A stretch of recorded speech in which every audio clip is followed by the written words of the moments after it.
Donc bienvenue dans une entreprise adaptée, donc une entreprise ordinaire où on crée de l'emploi, on crée de la valeur et de la richesse, et extraordinaire parce qu'on a la particularité d'embaucher des personnes en situation de handicap.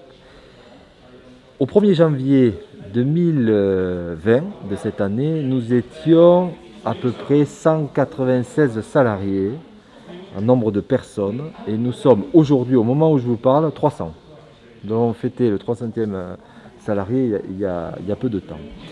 Alors comment c'est possible? C'est que la période, elle a été très difficile. On a encore du chômage partiel parce que notre premier client est Airbus, qui est un des leaders de l'aéronautique et tout le monde le sait, conjoncturellement, il est très touché. Et nous, comme nous avons un contrat de sous-traitance de rang 1 avec Airbus dans le numérique, nous sommes également fortement touchés.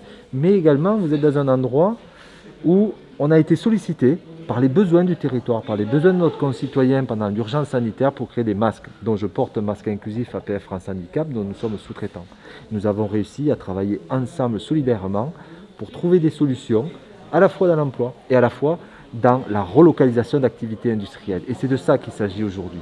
Madame Sophie Cluzel vient à notre rencontre, vient visiter des entreprises qui entreprennent, prennent des risques bien sûr modérés, mesurés, mais qui permettent une relance, qui permettent à des personnes qui sont souvent au bord du chemin de la relance.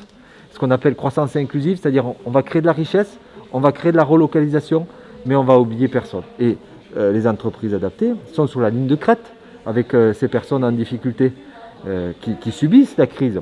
Et donc ici, je trouve qu'à Pérorade, un lieu où nous sommes dans un ancien centre commercial, je ne vais pas citer le nom, mais qui était en friche industrielle, qu'on a relancé, non pas pour des raisons économiques, mais pour des raisons sociales. On s'est rapproché du bassin de vie de nos salariés. Parce que la mobilité, dans les zones rurales dans lesquelles nous sommes, dans les Landes, sont confrontés à ces situations de problèmes de mobilité.